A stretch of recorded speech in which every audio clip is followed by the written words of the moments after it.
అసలు వివాదాలన్నీ రావాల్సింది ఇందులో.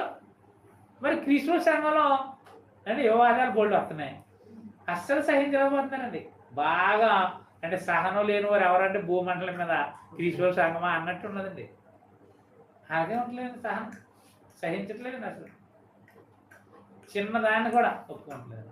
అదే మళ్ళా అంటే సంఘాన్ని గోప్యంగా ఉంచట్లేదు. సంఘ సభ్యులను గోప్యంగా ఉంచాలండి. నీకు ఏదైనా రహస్యం తెలిసిందనుకో మెల్లగా గోప్యంగా ఉంచాలి, అల్ల చేయకూడదు. ఒంటరిగా వెళ్ళి ఆ గోప్యంగా ఉన్న దాని మీద అయ్యా నా చౌకి ఇలా ఇంపడి నిజమో వస్తుందా అని మనం అడగాలంట. ఒంటరిగా ఉన్నప్పుడు ఎప్పుడు పడితే అప్పుడు అడిగేయకూడదు. ఒకవేళ నిజమని తెలిస్తే మెల్లగా ఏం చేయాలి, సజీజ్ చేయాలి. తప్పు జరుగుతుంది వల్ల జాగ్రత్త, దేవునికి మనకి అందరికి అవమానం దిద్దుగా అని చెప్పరావాలి. అలా 2-3 సార్లు చాయిస్ ఇవ్వాలి. అప్పటికి అనకపోతే ఒకరిని ఎవరిని ఇద్దరిని ఎంట పెట్టుకుని వెళ్ళి మెల్లగా ప్రయత్నం చేయాలి.